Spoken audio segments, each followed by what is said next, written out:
welcome back to the TBM crew. Today I'm so happy to be with Douglas Ogurek. How are you? Hi, I'm excellent. Very good, Mar. Thank you. I'm so happy to have you here because you have a very interesting book with it, which is Will Change the World One Intestine at a Time, right? That's correct. Yep. Wow, you need to tell us about that book. It is Well, splatterpunk. it is it's splatterpunk, but it's what I call unsplatterpunk. In other Unsplatterpunk, words, okay. yes, unsplatterpunk, because it's got all the over the top violence, the gore, the controversial subject matter of the typical splatterpunk story. But it also, I've tried to integrate a positive message into each of the stories. So sometimes the positive message is a little bit easier to pick out of them. Other times you have to give it a little more thought. But in all cases, there is a positive message in the stories. And that was published by Plumfukt Press. Yes. So I'm very grateful to Jonathan Ondrashek at Plumfukt, because he's been just a great person to collaborate with. So we have a good rapport with each other. There's no drama, so it's been a great experience working with him. Yes. I love Jonathan so much too. Yeah. Yes. And is there any influence in each of the stories? I mean, like, do you take things from your life, or how do you come up with each one of the stories? Well, that's a good question. Usually, when I start thinking about these things, I'm looking at two kinds of things. One, situations that I would consider controversial, over the top, stuff that I've never read before. For instance, in the book here, there's a story about an American baseball league where steroids are legal, and it's also legal to be extremely violent on the baseball diamond.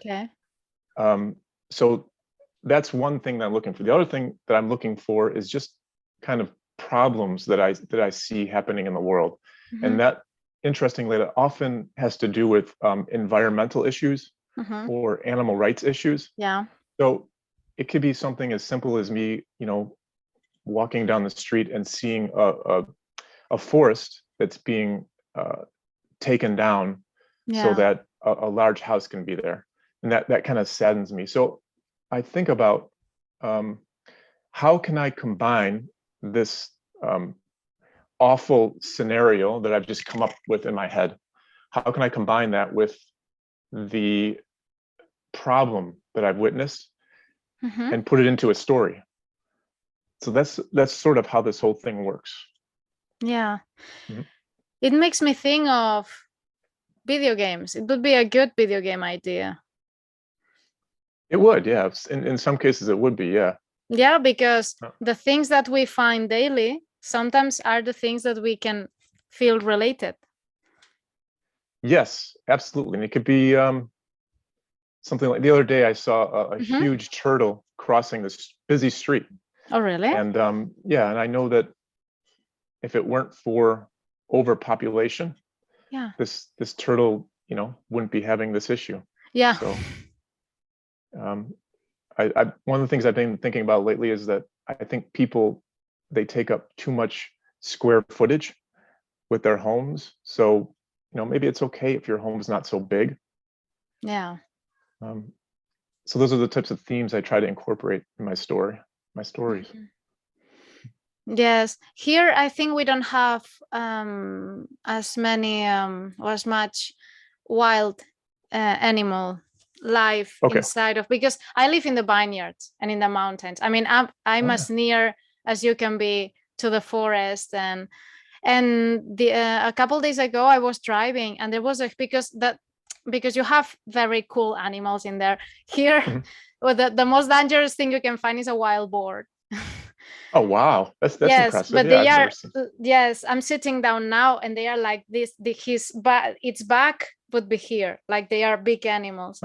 And there was a dead one in in the road.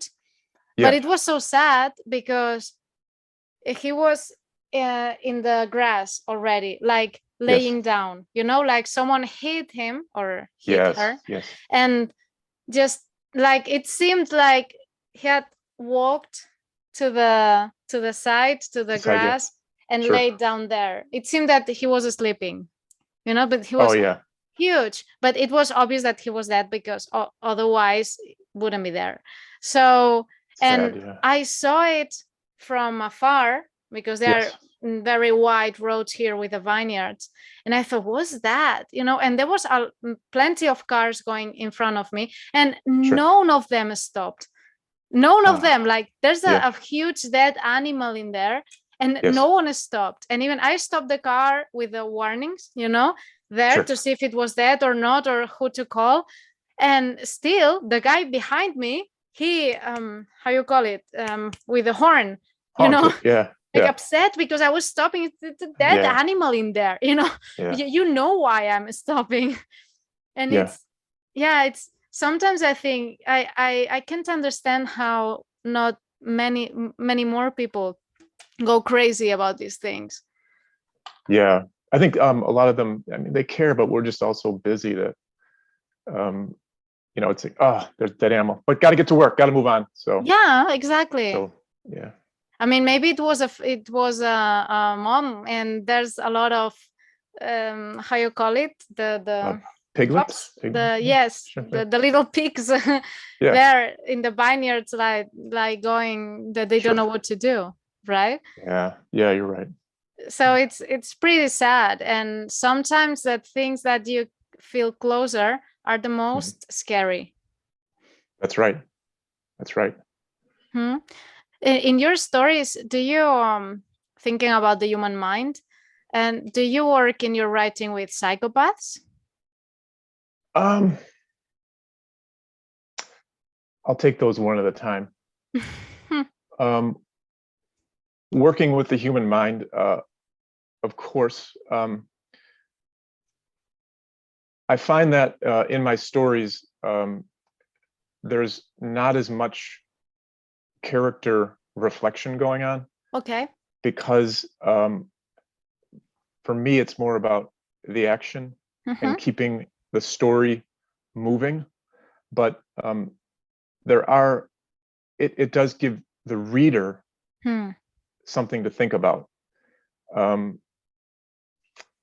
I'm sorry, what was the other part of the question? Psychopaths. Yes. I mean, that's a difficult one because I can't get into the clinical definition of what a psychopath is, but I can say that my characters can be very self-absorbed, and they can also be they're not affected by the violent acts that they commit. In some instances, they're not the violence that they commit, these over-the-top acts of violence, and it does not faze them at all. And in some instances, they think it's funny. Yeah. So I don't know if we can put the label on it, but that's how the characters behave. Yeah, maybe more like sociopaths, something like that, right? That they don't have an empathy. Yeah, lack of empathy. Something like that. Right. I would agree with that. Yes. Again, it's more about the message, I think, that the story is trying to convey. And I would say that with most of these, the stories are supposed to be somewhat funny because what is happening is so ridiculous, but the problems that the stories are pointing at, they're more important, and they're more real. They're more real world, like the dead animal at the side of the road, or the forest that's getting chopped down. Maybe I'm wrong, but would it be like something like Tales of the Crypt for adults? You know, that Tales of the Crypt was like someone doing something wrong, you know, that something happens to them. Is it something like that? Yeah, you know, I would say that the comic book like element of those stories. You're probably talking about the recent Tales from the Crypt, which I haven't seen. So my memory of Tales from the Crypt was from a long time ago. Yes. But maybe they're somewhat compatible. But I would say that, you know, when I have another series that I edit called Unsplatterpunk through Thieker's Quarterly Fiction. So I've been working with Stephen now for many years on that, and we're now at the 5th installment, and we have the call for submissions going out for the 6th installment soon. Nevertheless, I often caution writers that, you know, when you're developing the message that you want to convey in your story, you want it to be something beyond revenge. Like just having some awful human being doing something terrible, you know, I don't know, torturing a dog, and then reenacting that torture on that person, that's not enough. I think one of the things I think about a lot is you see these terrible things happening, like, why are they happening? Why do people abuse children or animals? And I try to get at, you know, what can be done realistically to stop that kind of behavior. And one of the things I've been thinking a lot about recently is, you know, the whole animal rights thing and the atrocities that human beings enact on animals. Like, how do you solve this problem? And I think one of the most important things is teaching the next generation to have empathy toward wildlife and toward the environment. So the future is in the hands of the kids, right? Yes. So hope that answers your question. Yes, I think everything you see on the news every day, it's horrid enough.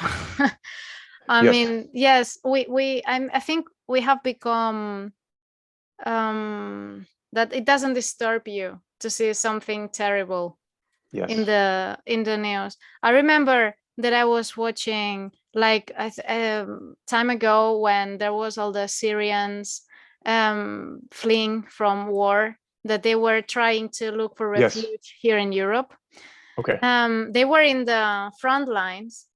And I remember the news saying that there was, because I remember just watching that on the news with some people that, like, wasn't like in a cafeteria or something. I mean, I didn't know that people, but I was watching the news, and they were saying that there were a lot of kids dying from diseases, from infections, because they obviously they didn't have anything. They were waiting in the front lines, you know. Europe is amazing, you know. Nothing farther from the truth. I mean, we're awful, just like any other part in the world, you know, for these kind of things. And I started crying, like, they are showing you kids dying, like they are dying from infections because they don't have antibiotics. And I couldn't believe, and I watched that the other people, they were just staring at it like they were watching a football match or something. And I thought, how did, I mean, we have a schizophrenic society where we are sensible to nothing or sensitive to nothing anymore, right? So how can the horror genre match that? No, it's completely right. I agree. We have the same desensitization here in the US. And I think that the challenge for writers of horror, especially extreme horror, is to, I mean, unfortunately, you have to take that violence to the next level. But you have to make it so, the word that comes to mind is preposterous. What's happening is so maybe even not realistic. That it becomes, it's like, it's more of a reprieve from that. It's like, what's happening? This would never happen. Yeah. And it's ridiculous what's happening. But, you know, I understand what the author is trying to say. Yeah. So that's kind of I think the challenge for people who write splatterpunk or extreme horror. If they want to make a positive, there's a lot of negative stuff out there, but the world has enough of that, right? So. Yes, it's not easy to write extreme horror, because several times people send me novels to review and all of that. They beware, it's extreme, you know, and yes, I read it and it's, I mean, okay, I understand, but it doesn't steal my sleep, you know, but yes. I understand, because it's very difficult. It's extremely difficult, because we say here iron pieces. You know, will you please repeat that? That here we say that we are iron pieces. I mean, we have no emotion for anything terrible that they show to us. Okay. You know, you've gotten used to it. Sure. Yes, exactly. So do you think you have any influence from any author or any books that you read before when you were a kid, or can you relate to something for your writing? When I was a child, you know, I have a memory of watching Creep Show 2. Yes. You remember that? Yes. It's a series of short films. Mm-hmm. So I would stay over at my friend's house, and we would watch that. And yes, again, it has that comic book feel to it, and the stories are kind of dumbed down, but that's okay. They're entertaining, right? Yes, it's fun horror. Yeah, it is, and that's one of my early memories. And my first taste of extreme horror, I remember I was on a vacation in Italy, actually. So in your neck of the woods, kind of. Yeah. I was on a motor coach, and my wife and I were reading this. I think it was an erotic horror collection. Like we read these collections, we switch off stories, and then we talk about them. Yeah. But this one had this story by Edward Lee. And I'm yes.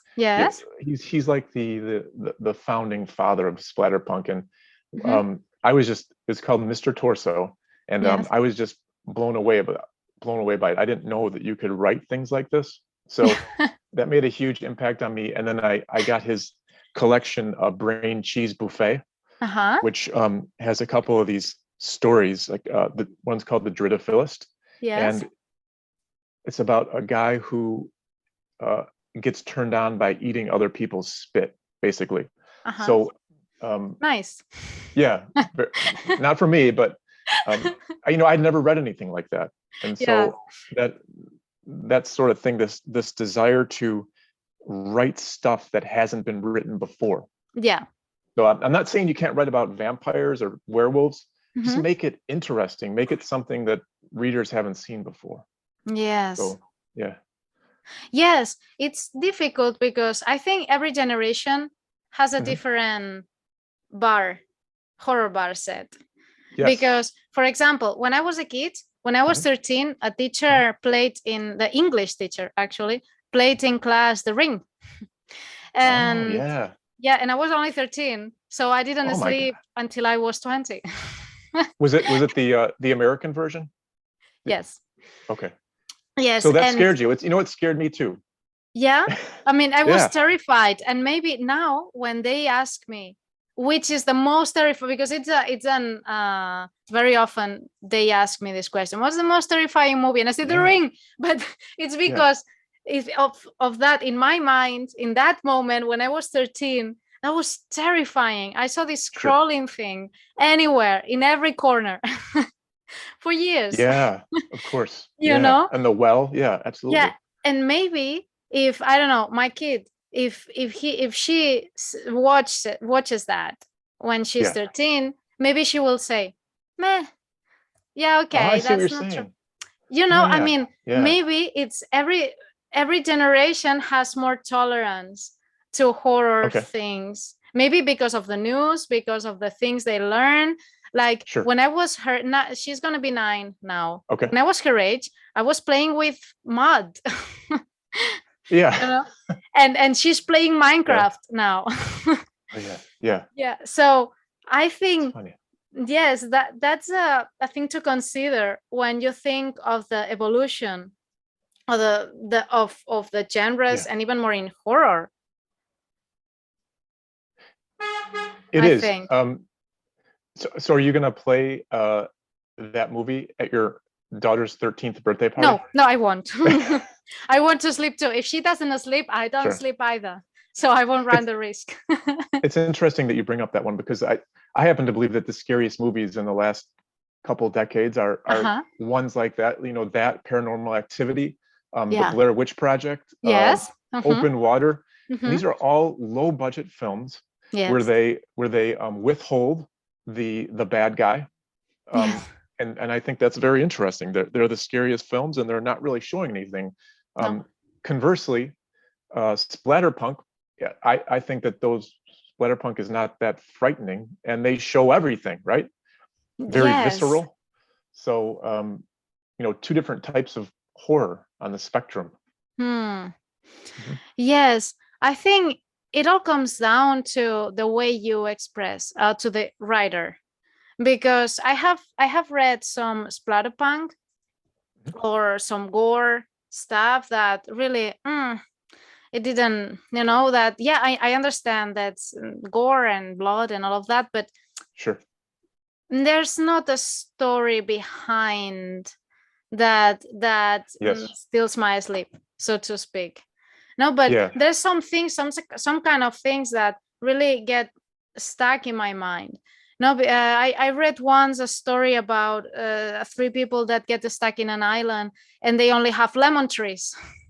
So they Okay. only drink lemon juice, and how that lemon juice melts their digestive system, and Oh, how they yeah. rot because of that. And I still sometimes, anytime I'm using a lemon, I still Yes. think of that, like, why did I read that? Oh, yeah. So That's funny. that's a good one. That's a good Sure. horror story. But you're So saying you didn't really get anything out of it. Like, it's just, it happened, and yes. okay. Okay. Other than lemons make you nervous now. Yes, exactly. So Sure. sometimes it all comes down to the author and how you use that gore or that blood Mhm. to narrate a good story. Yes.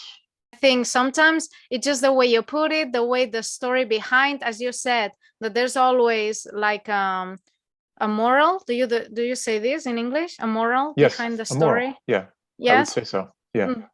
You know, a lot of writing instructors would say, you don't want to start, you don't write a story to try to change someone's mind, or to convey some moral truth. But I disagree with that. I think that you can do that. You know, I've got in the collection here from Plumfukt Press. Yes. The opening story is about we have an expression in the U.S. helicopter parent. Have you heard that? Yes. I know that. Helicopter. Yes. It's a parent that, you know, they're constantly hovering over their child to make sure that their child succeeds. And so Yes. I've taken that, and I've raised it to the next level to demolition parent. So the idea is that the parents are on a playground, and they're letting their children physically abuse them to show how much they love them. It's like that. It's like we're taking that to the next level. Yeah. But while this is happening, there's this squirrel that's trapped outside on these outside the playground. There's a fence, and it's on the other side of the fence. There's these train tracks, and there's a squirrel trapped on the train tracks. Yes. So while all this violence is going on inside the playground, there's this squirrel on the train tracks, and there's a train approaching it. Yeah. So we want to show how these kids are going to use what they're doing there on that playground to help that squirrel. So that's an example of Unsplatterpunk. Unsplatterpunk. Okay. Yeah. I like it. That's I That's a very good concept, because I think it mixes, yes, because when you said that helicopter kind of parents, I thought of people like in Criminal Minds. I don't know if you ever watched that show. I think I've seen a couple episodes. Yes, that all the crazy psychopaths have crazy moms. Yeah. All of them. Of course. And they tell you so much about the psychopaths that you end up in their site. Yeah, of course he's killing people everywhere. Only poor thing, Look at his mom. There's always something happening in their childhood, Always. Yes. Always. So I think somehow the parenting subject is always present in the psychopaths or murders or this kind of horror stories. It is, and it's a kind of a challenge, because you want to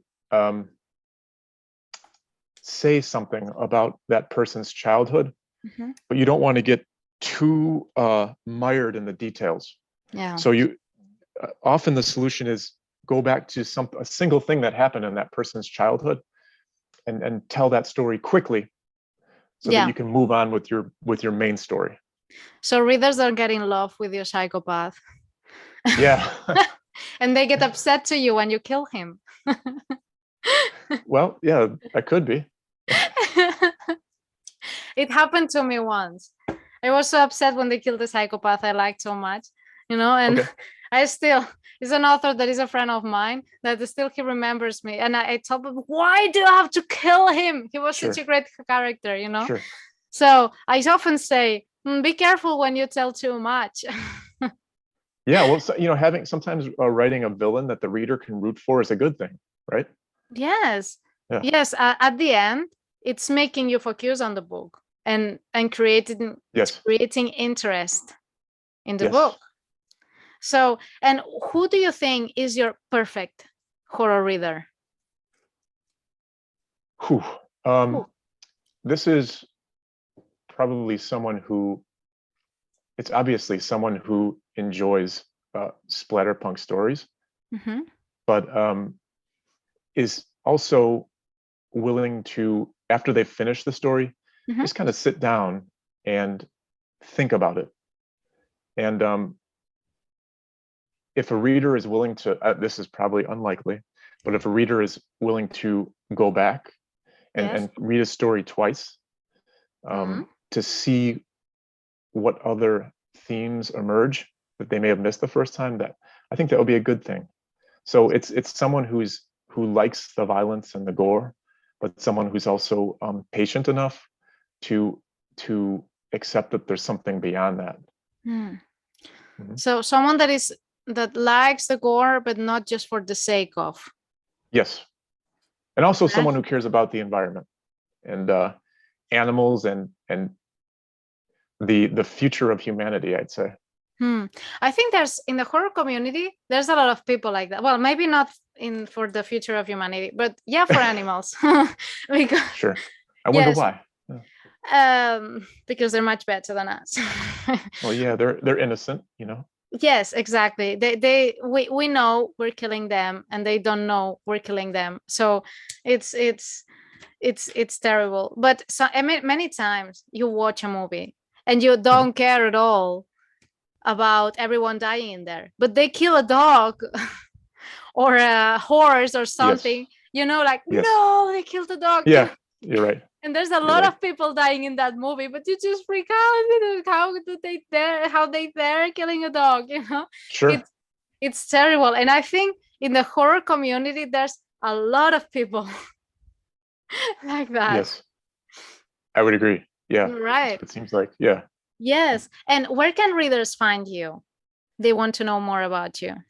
I am mostly on Twitter at Unsplatter. And I also have a website, so they can just Google me. Well, I'll link everything below. Sure. So everyone can find you. And do you have projects going on? I do. I almost have enough stories for another collection. Yes. I've got a novella in the works. And I'm constantly working on new stuff, so it's Do you have any standalone book yet? Other than this one. Yes. I do have actually it's a young adult novel. Oh, really? About youth baseball, and it's called Branch Turner versus the Currents. Okay.